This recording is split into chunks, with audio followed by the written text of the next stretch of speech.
Hello friend, आप सभी लोग कैसे हैं। हालांकि मैं भी अच्छा हूं। आज का जो वीडियो है वो है मैथ को लेकर के, मतलब हमारा सब्जेक्ट गणित, जिसमें कई लोगों को बहुत सारी प्रॉब्लमें होती हैं। आज जो हम लोग टॉपिक पढ़ने वाले हैं,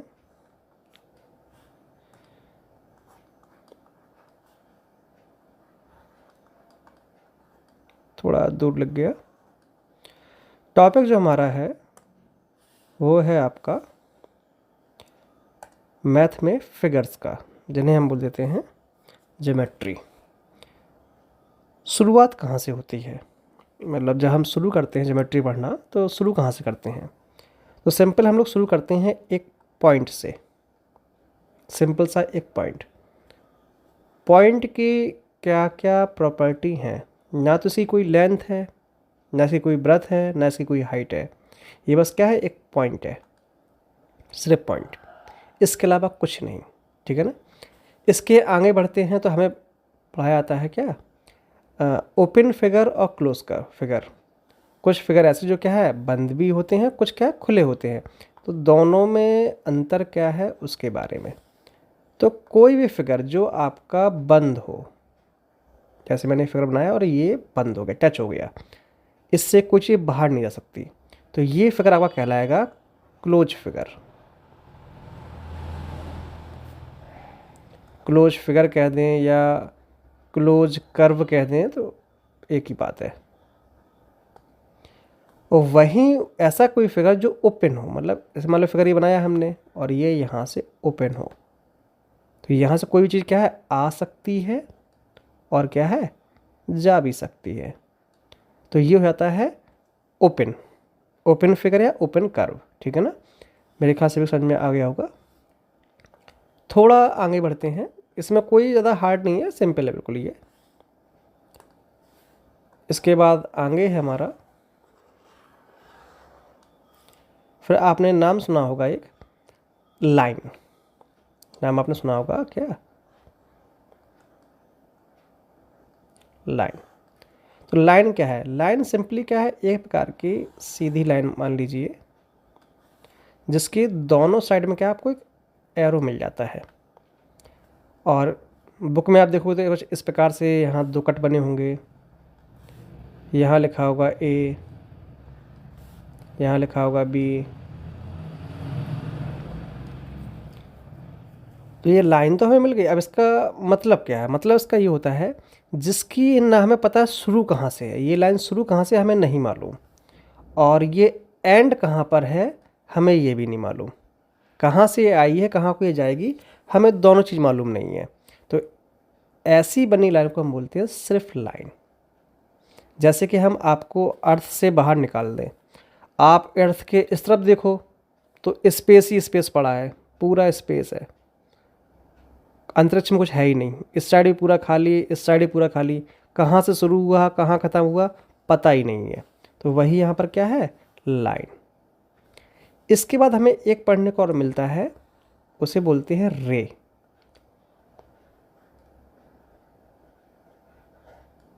रे में आपको कुछ इस प्रकार देखने को मिलेगा, एक पॉइंट बना होगा और पॉइंट से एक बनी हुई लाइन, यहाँ लिखा होगा ओ और यहाँ लिखा होगा ए। तो इससे कोई फर्क नहीं पड़ता कि स्टार्टिंग में ओ लिखा है, ए लिखा है, बी लिखा है, सी लिखा है, डी लिखा है। इससे कोई फर्क पड़ता कि यहाँ पर ओ है कि यहाँ ए है, यहाँ ए है कि यहाँ बी है, इससे कोई फर्क पड़ता। लेटर कुछ भी लिखे हो सकते हैं। रे में क्या होता है, रे में हमें ये मालूम होता है कि ये शुरू कहाँ से हो रहा, ये ख़त्म कहाँ होगा हमें ये नहीं मालूम, पर ये शुरू कहाँ से है ये हमें इसमें मालूम होता है। किसमें, रे में। सिंपल समझते हैं, आपके पास एक टॉर्च हो, आप टॉर्च की लाइट खोलो तो आपको ये तो मालूम होता है कि रोशनी शुरू कहाँ से हो रही है, पर वो रोशनी ख़त्म कहाँ होगी ये हमें मालूम नहीं होता है, इसकी रोशनी कहाँ तक जा रही। या कोई बल्ब ही खोल लो, बल्ब को हम बहुत दूर से भी देखें वहाँ से भी उसकी रोशनी दिखती है, तो उसकी क्या लिमिटेशन है, उसकी कोई लिमिटेशन नहीं है। अगर आपके पास स्कोप अगर अच्छा खासा है तो आप चांद से भी देख लोगे उसको। तो जो रे है यहाँ पर, तो रे में हमें क्या अंतर है, रे और लाइन में। लाइन में हमें ये मालूम नहीं होता है कि शुरू कहाँ से है और ख़त्म कहाँ है। रे में हमें ये मालूम होता है कि ये शुरू कहाँ से है पर ख़त्म कहाँ है, हमें ये मालूम नहीं होता है। शुरू का मालूम होता है कि स्टार्टिंग पॉइंट इसका क्या है, और एंड पॉइंट इसका हमें मालूम नहीं होता है। अब इसी में आपने एक और पढ़ा होगा, लाइन सेगमेंट। यहाँ लिख दे रहा हूँ, लाइन सेगमेंट।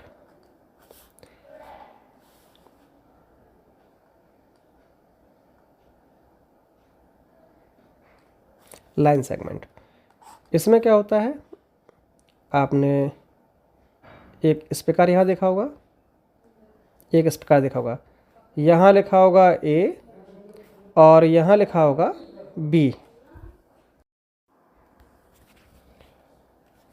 तो इसमें ए है या बी है, तो ये ए हमारा स्टार्टिंग पॉइंट है, बी हमारा एंड पॉइंट है।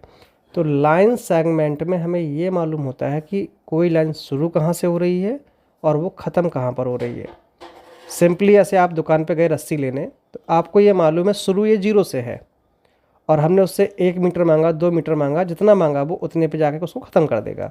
तो लाइन सेगमेंट में हमें ये मालूम होता है कि कोई भी दूरी, कोई भी डिस्टेंस है वो फिक्स क्या है, मतलब स्टार्ट कहाँ से है और वो एंड कहाँ पर है। तो ये हमें मिल जाता है किसमें, लाइन सेगमेंट में। अब तीनों मंत्र क्या है, लाइन। लाइन में हमें ना ये मालूम है शुरू कहाँ है ख़त्म कहाँ है, हमें दोनों ही नहीं मालूम। रे में हमें ये मालूम है शुरू कहाँ से है पर ख़त्म कहाँ है, हमें ये नहीं मालूम। लाइन सेगमेंट में हमें दोनों चीज़ें मालूम होती हैं कि ये शुरू कहाँ से है और ये ख़त्म कहाँ पर है। तो ये हो गया लाइन, रे और लाइन सेगमेंट। इसके बाद हम लोग आगे बढ़ेंगे।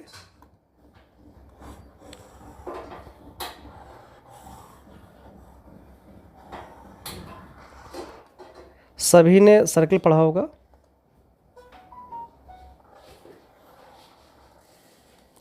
सर्कल में जो आने वाले क्वेश्चन होते हैं वो क्या क्या होते हैं। सबसे पहले सर्कल क्या गोल होता है, अब ये भले ही थोड़ा गोल नहीं है, बीच में एक पॉइंट होगा और हमें इसमें मिलता है ऐसी एक लाइन सेंटर से जो कि टच हो रही है किसमें, हमारे सर्कल में। थोड़ा बाहर निकल गया है तो जो हिस्सा बाहर है उसे माइनस कर देंगे।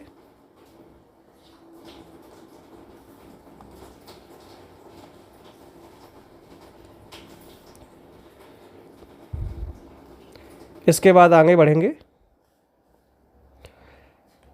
ये मान लीजिए यहाँ लिख दे रहे हैं हम ओ, यहाँ लिख दे रहे हैं ए।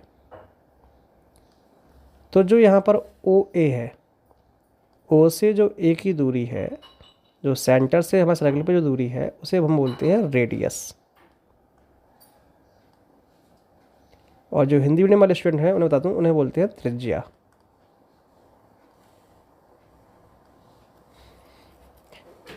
रेडियस सर्कल में कितनी बनी हो, चाहे ये बनी हो चाहे जितनी रेडियस बनी हो, सभी रेडियस क्या है आपस में इक्वल होती हैं, क्योंकि सेंटर से हमारे सर्कल की जो दूरी होती है वो बिल्कुल फिक्स होती है। तो हम 1 बनाए, 4 बनाए, 100 बनाए, चाहे जितनी बनाए, सभी की दूरी क्या है, बराबर होगी। इसी में होता है डायमीटर। डायमीटर क्या होता है, जब सेंटर से यहाँ लिख दे रहे हैं बी, जब हमारे सर्कल से कोई लाइन दूसरी साइड जाए वो भी सेंटर से पास होकर के, ये हमेशा याद रखना, जब एक साइड से दूसरी साइड तक हमारी लाइन जाए, कोई भी एक लाइन जाए और वो सेंटर से पास होकर जाए, उसे हम बोलेंगे डायमीटर। जैसे यहाँ पर जो बी ए है वो कहलाएगा डायमीटर।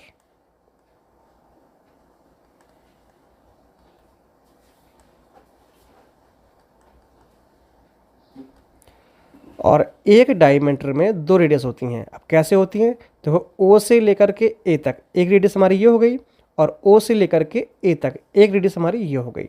तो इन दोनों रेडियस को मिला के हमारा बनता है डायमीटर, मतलब ओ से लेकर के बी तक और ओ से लेकर के ए तक, इन दोनों को हमने मिलाया तब बना हमारा डायमीटर।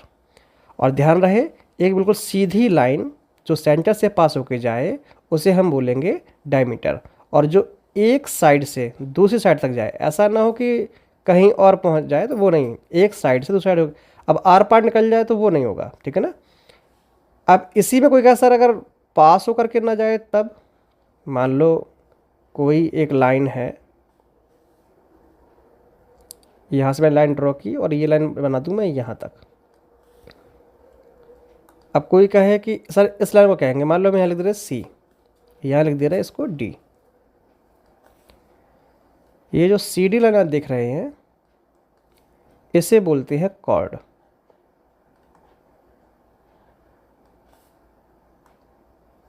ये हमारी होती है कॉर्ड।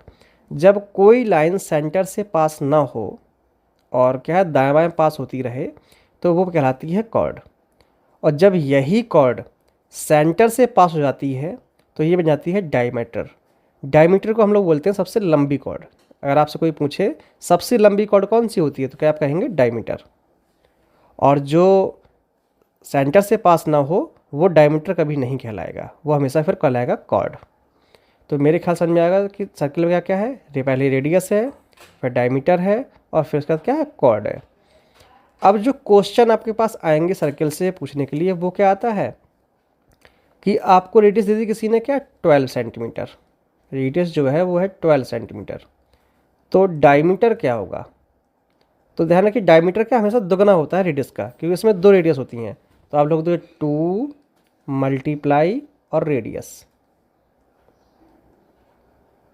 एक डायमीटर में क्या है 2 रेडियस होती हैं, तो हम 2 का मल्टीप्लाई रेडियस से कर देंगे, हमारा आंसर निकल आएगा। अगर कोई पूछे मान लो डायमीटर दिया गया है, डायमीटर दिया गया मान लो 16, अब कोई कहे रेडियस क्या होगी, तो डायमीटर में हम क्या करेंगे 2 का डिवाइड कर देंगे, तो हमें क्या है हमें रेडियस मिल जाएगी। जो भी डायमीटर है उसका आधा कर दो, हमें रेडियस मिल जाएगी। तो ये हो गया जनरल क्वेश्चन। इसके बाद पूछता है सरकमफ्रेंस। मान लो अगर हम इस जगह से शुरू करें और ये पूरा, मान लीजिए हम यहाँ से चलना शुरू करें और चक्का लगा करके पूरा चक्का लगा करके वापस यहीं पहुँच जाए, तो इसको हम बोलते हैं सरकमफ्रेंस।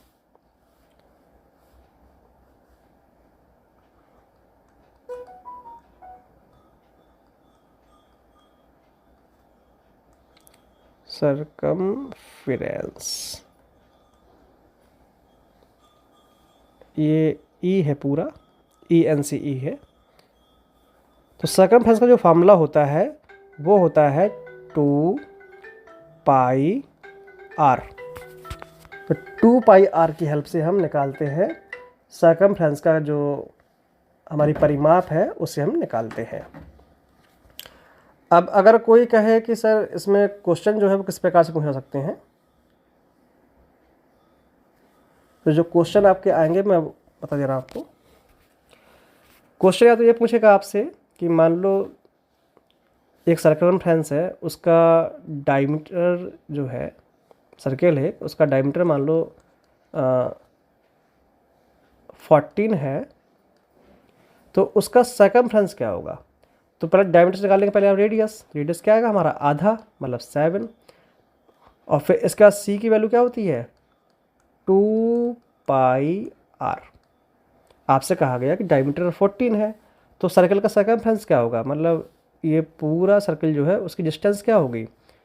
तो आप 2 का रखेंगे 2, जो पाई की वैल्यू होती है वो हमेशा क्या होती है हमेशा 22/7 होती है, और पॉइंट में हमेशा 3.14 होती है। तो 22/7 मल्टीप्लाई आर की वैल्यू क्या है 7, 7 से हमारा 7 कट जाएगा तो क्या जाएगा 44 आ जाएगा। अगर ये सेंटीमीटर में है तो हमारा आंसर सेंटीमीटर में आएगा, मीटर में है तो फिर आंसर मीटर में आएगा, जैसा भी है वो आपको देखना होगा। तो इस प्रकार से क्या हम सरकमफ्रेंस निकाल लेंगे। कई बार हमें सरकमफ्रेंस दिया गया होगा, मान लो मैं सरकमफ्रेंस दिया गया 88, मैं यहाँ इरेज कर दे रहा हूँ।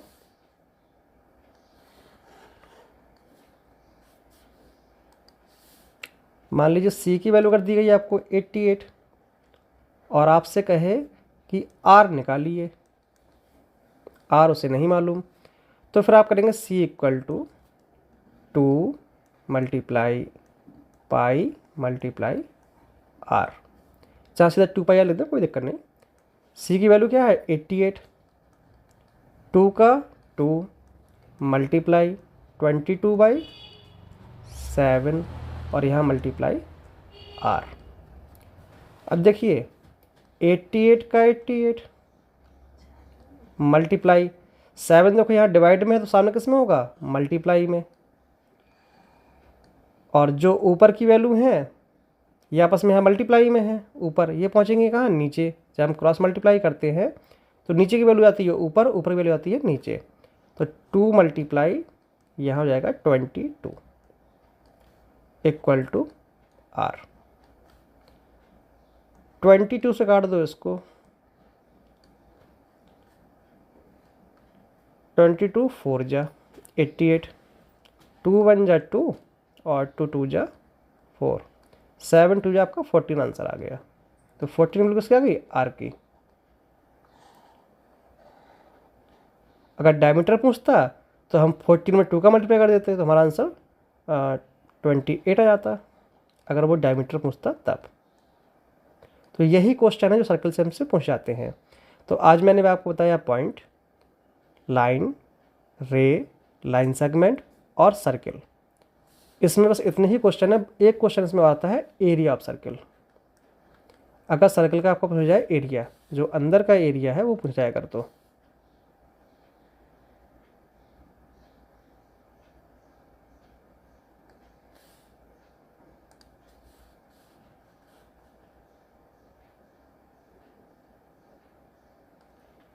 ये पूछते जो अंदर का जो ये एरिया है ये पूरा कितना होगा। इसके लिए फॉर्मूला होता है area equal to pi r square, ये इसका फॉर्मूला है। क्वेश्चन पूछा सकता है कि मान लीजिए रेडियस इसकी हमें दे दी जाए और फिर कहा जाए सरकमफ्रेंस और एरिया दोनों बताइए। तो सरकमफ्रेंस के लिए हम 2 पाई आर वाली वैल्यू फिट करेंगे और एरिया के लिए हम पाई आर स्क्वायर वाली वैल्यू फिट करेंगे। अगर सरकमफ्रेंस पूछा गया तो ये करेंगे, एरिया तो ये। कई बार क्या होता है, हमें दिया सरकमफ्रेंस हमें दे दिया जाएगा। सरकमफ्रेंस मान लो कह दिया 44 है, 88 है, दे दिया गया, और पूछा जाए एरिया क्या होगा। तो सरकमफ्रेंस से पहले निकालेंगे हम रेडियस, जो सरकमफ्रेंस दिया गया है इससे निकालेंगे पहले क्या, रेडियस। जब रेडियस निकल आएगी तो रेडियस की वैल्यू हम एरिया सर्कल में फीड कर देंगे, जिससे हमारा आंसर निकल आएगा। तो सिंपली है बिल्कुल, एक बार ट्राई कीजिए आप लोग। जब नहीं आएगा तो कमेंट कीजिएगा, तो मैं आपको बता दूंगा। आज के लिए इतना ही, सभी को बाय बाय।